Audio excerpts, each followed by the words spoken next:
Hello, everyone, and welcome to Soul Sparkle Radio. I am so excited to have you here today and also to be joined by my dear friend, Alionka Polanco. Welcome, Alionka.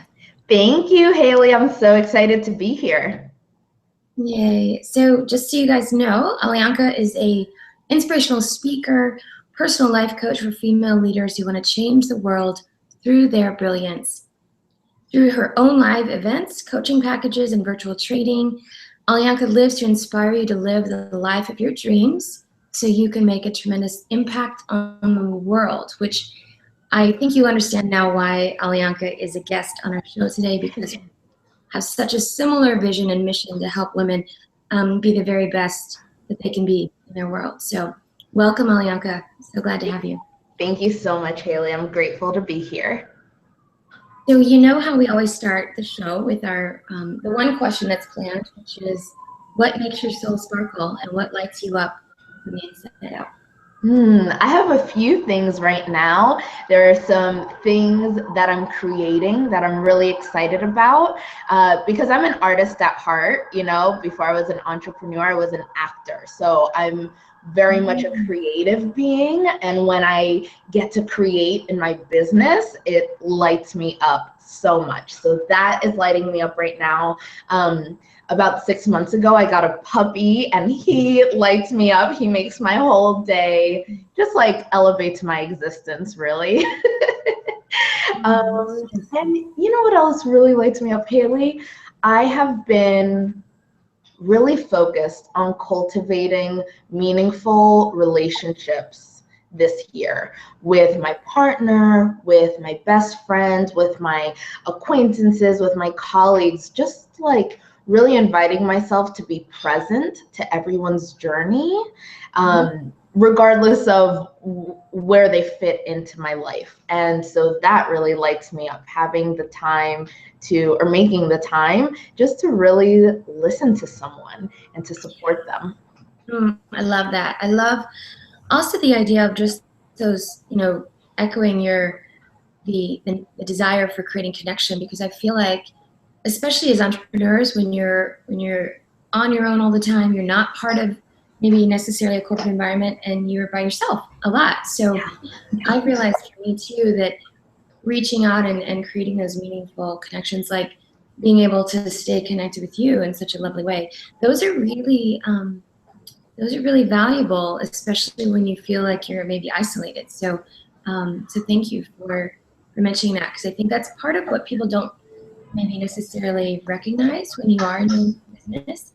How you really have to make more of a conscious effort to stay connected with people. So I love it. Yeah, I completely agree. And I think you're so spot on with that, Haley. Like building a business, especially right now when we have virtual businesses and we're solopreneurs. Like the other day I was watching Gilmore Girls. I took a break from working and I laughed so hard at something and it hit me. It was like 3 in the afternoon.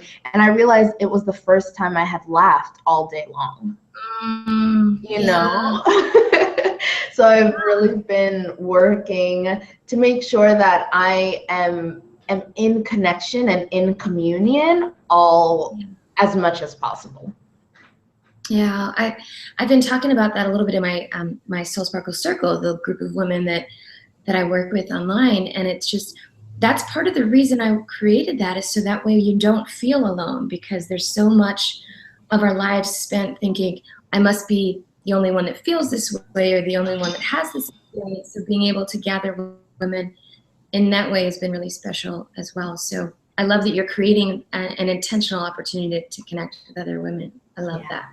Yeah. Yeah. So in terms of, I know you have a lot of exciting things going on. I know you just wrote a book. You want to share with us a little bit about maybe your journey from where you started your career to how you ended up doing the work that you're doing now, and any either obstacles or anything that you had to overcome? Because I think a lot of times people are afraid to step into that life that they've been dreaming of. So can you tell us a little bit about kind of your journey and your story of how you got from where maybe you started to where you are right now? Absolutely. It reminds me of one of my dear friends who's a nutritionist that's probably not even her right title, but she's amazing at what she does.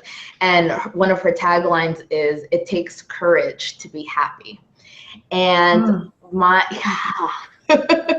I guess my story really starts when I was 17 years old. I was in high school, and I was like overachiever to the max, straight A student, president of my class, editor-in-chief of the yearbook. I acted in all of the plays. I played sports. I was on the debate. Like, there was not a stone left unturned when I was in high school.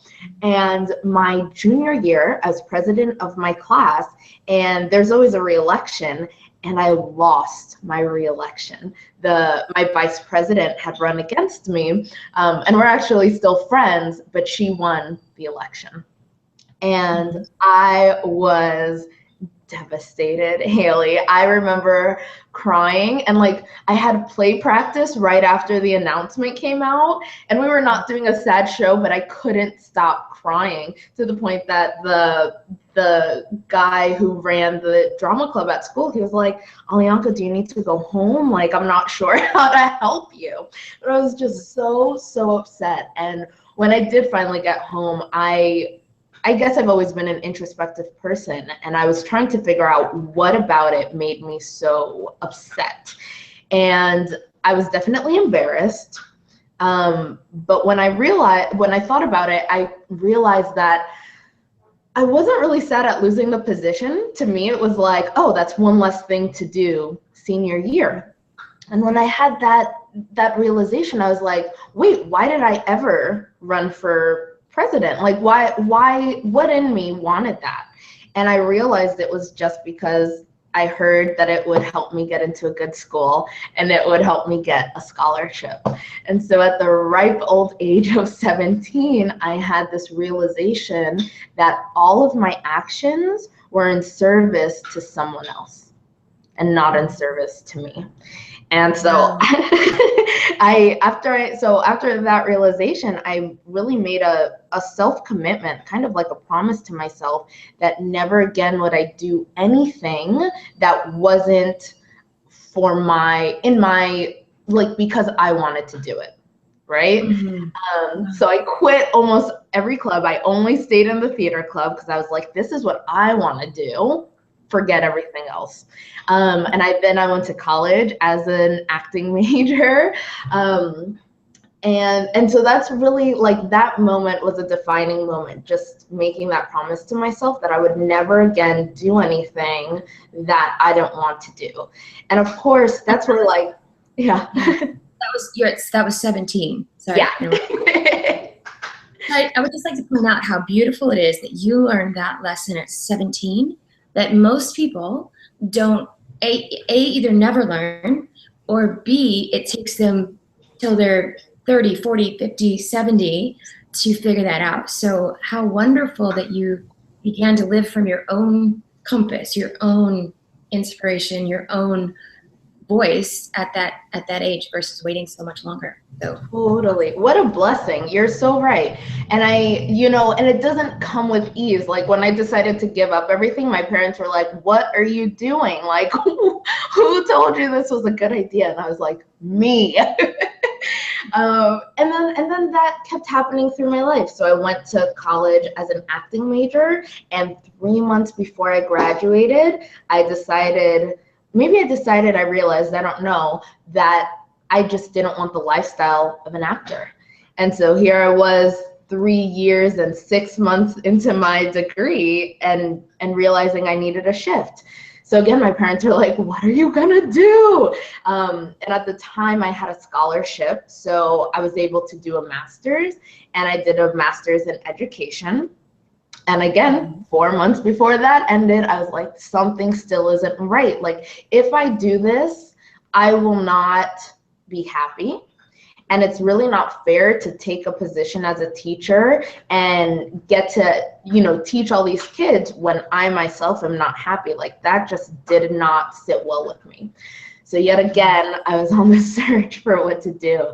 And I can laugh it off now, but I was in a lot of pain at that time because I think the story then became, well, what's wrong with me? Like, why can't I find something that's gonna light me up, on a full-time basis?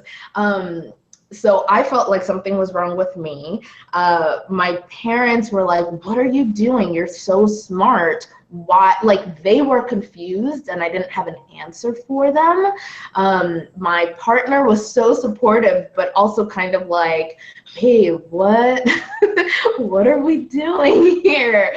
So it's like everyone had all these questions for me, and I didn't have answers for them, let alone myself.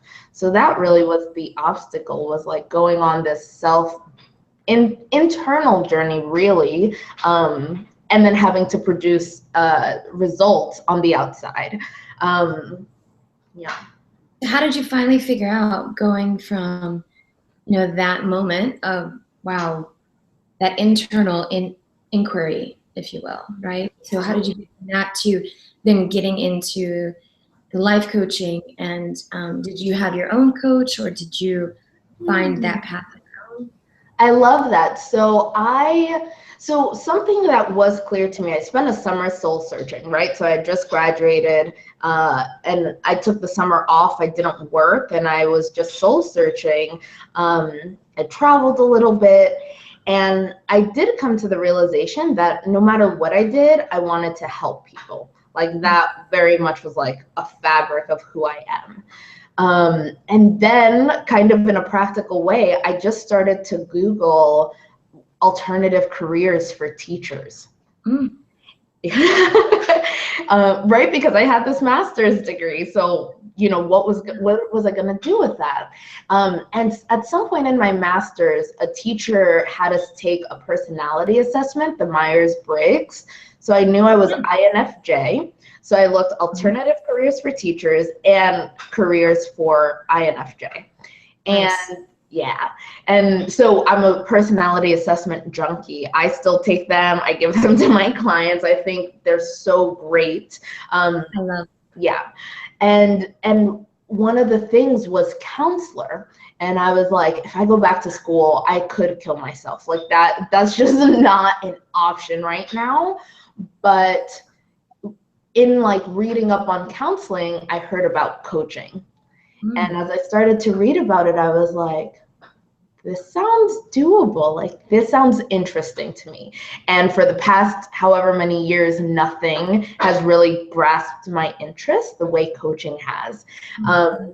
So, I mean, I really had nothing to lose. All of my friends had booked jobs at schools in New York City, and I didn't even do any interviews because I was like, this is not my path. Yeah, it's not even worth it.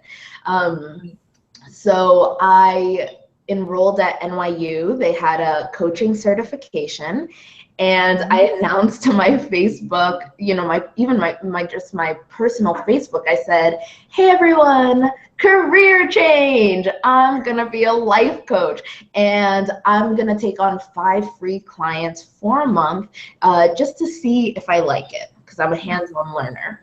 And from that post, I had so much support. I have a really great network, a lot of big hearts in my network. And I had 45 people apply for those 5 free spots. Wow. That's awesome. So I still took only 5, but from those 5, after the month was up, 4 of them became my first paying clients. And that is kind of how it started. And then the obstacles that came after that was I was coaching, I had paying clients, and probably 3 months into my certification, it dawned on me that I was going to have to start a business if I wanted to do this full time.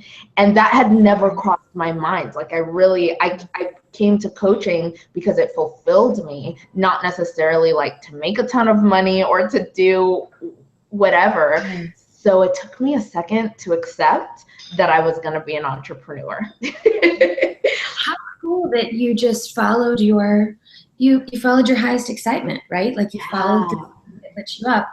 And now you've been able to create a lifestyle that you love out of following that passion.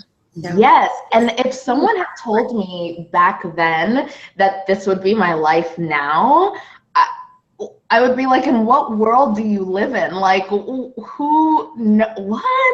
Like I'm so lucky. In 2015, I was taking inventory of how the year went, and I took like 4 months of vacation in 2015.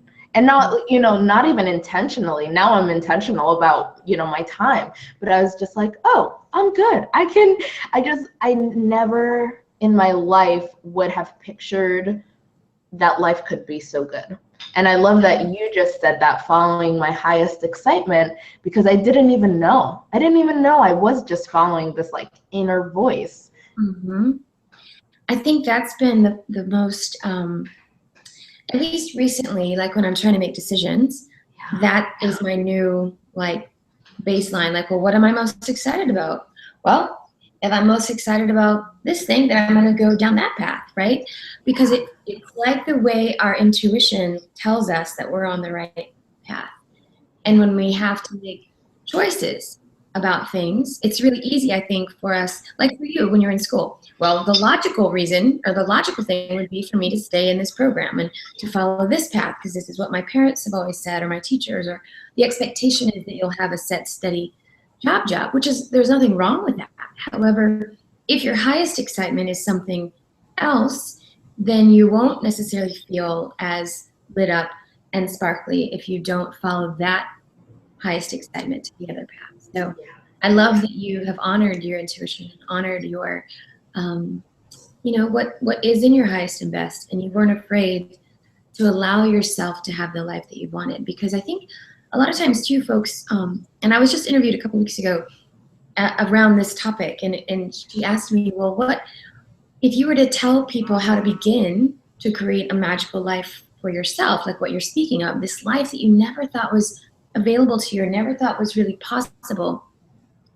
She said, what would you tell people? Like, what is the first thing you would say? And I told her, I said, well, the first thing is getting really, really clear on what it is you desire. Like, what is the life that you can envision for yourself? And then the second thing is believing that it's possible. Believing that it's available to you, because so many times we think, well, other people do that life. Other people get what they want, not me. Other people get this kind of thing and take 4 months vacation. That's not for me. That's not true. Like, whatever it is that you desire is available if you allow yourself permission to receive it. So I honor and respect the fact that you allowed yourself and then allowed yourself to step into that, have that experience. So awesome.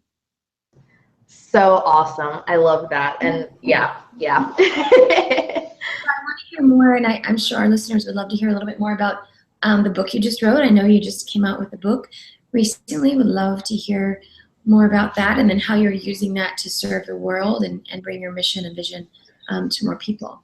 Yeah. Oh, thank you for asking. I love that. So I wrote a book, which so often feels like, I feel like when I think of humanity, I don't know very many people who don't want to write a book. Like, I think everyone on some level, a topic I teach on is significance, and like, just like our importance and our contribution to the world. Like, we all matter.